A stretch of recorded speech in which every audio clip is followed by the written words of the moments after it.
Hi, this is Ted. Today we'll be talking about Katy Perry and Kathryn Kuhlman.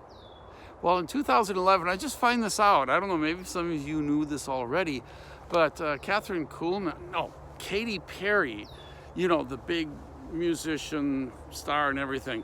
Evidently in 2011, her mom came out and was promising she said she had a book written and was just looking for a publisher. And in that book, she was saying that Katy Perry is going to be the next, at least she had dreams that Katy Perry is going to be the next Kathryn Kuhlman type of evangelist, healing evangelist. So I thought, this is interesting.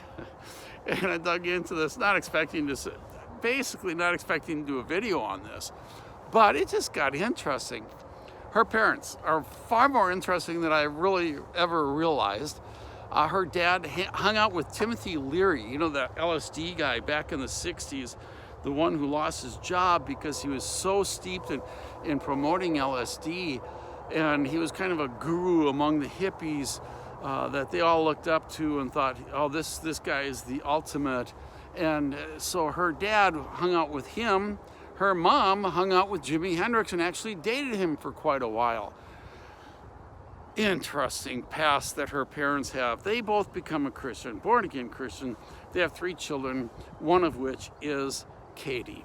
Something happened in the womb. Now, I'm going to be a little vague in this territory simply because I've read many articles, and they all differ a little bit, little tiny bit. So I'm trying to get to what they all agree upon and assume that that's probably the closest thing to the real truth. One article, and only one article, had a very vague sentence that something happened when Katy was in her mother's womb, and I am not sure what. It could have been a revelation, it could have been an expectation, it could have been who knows what. Later on, however, in 2011, Mom wants to write a book, and it's going to expose everything about Katy Perry. And in this book, she has it ready written, and she just wants to find a publisher for it. Now, I know publishers would jump on this. So when I look back and tried to find this book, there is no such book in existence. I can only imagine what and why it never took place. Anyway, so she writes a book, and for some reason, the Washington Post, I believe that might be the original article, but I can't even find that online. Nevertheless, there was one article that referred back to the Washington Post. And so this may have been the big exposure that Mom expects or expected. Once again, this is having to do with different articles, but Mom expects or expected Katy to be the next faith healer like Kathryn Kuhlman. I want to look at, because it is a possibility, maybe Mom felt this in her womb. I don't know. I'm not going to say that is the truth.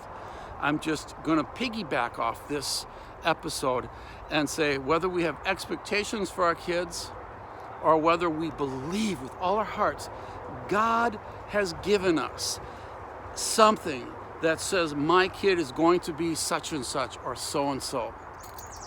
My first thing I'm going to say is don't ever tell your kids that. Don't ever tell your kids that. Why? Well, the very first experience I've had with this, I was going to an Assemblies of God Bible College. I had a friend, actually he was my roommate. He's going out, he's engaged to this young lady. They are going to be pastors for the Assemblies of God Church. And he visits his future father-in-law for the first time. And what does he find? Future father-in-law takes daughter's side and says, God told me that you were going to marry a missionary. Therefore, this whole thing should not take place. All right. This upsets his daughter. They go back to school. They end up getting married anyway. But look at the rift that just took place in the family. The problems that resulted because of that. Did God really tell Dad that she would marry a missionary? If he had, she would have married a missionary. Why is that so hard to comprehend? All right.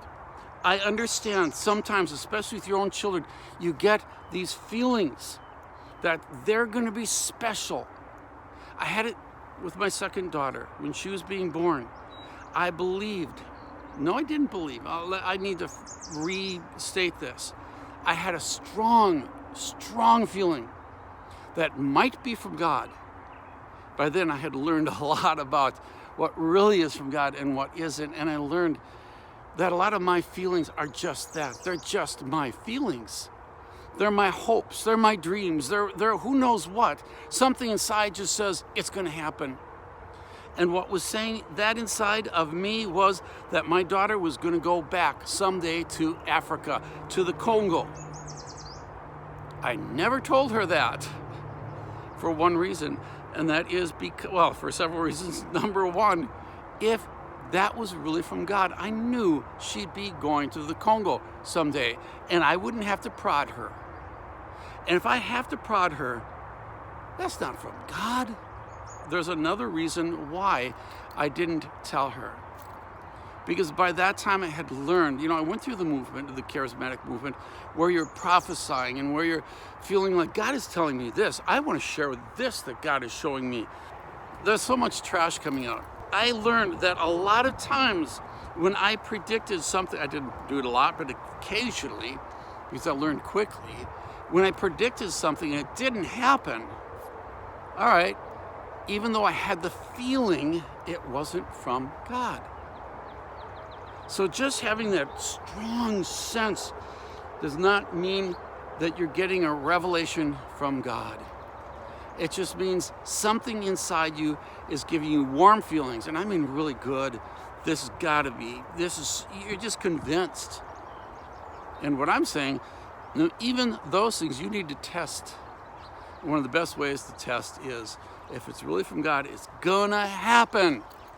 And you're not gonna have to push it. And I know there's a whole teaching that we have to make it or else it's not gonna happen. Well, there's a reason it's not happening, because it was really never from God. It was really from your own heart, your own imaginations. And this, Ted, you all have a good one.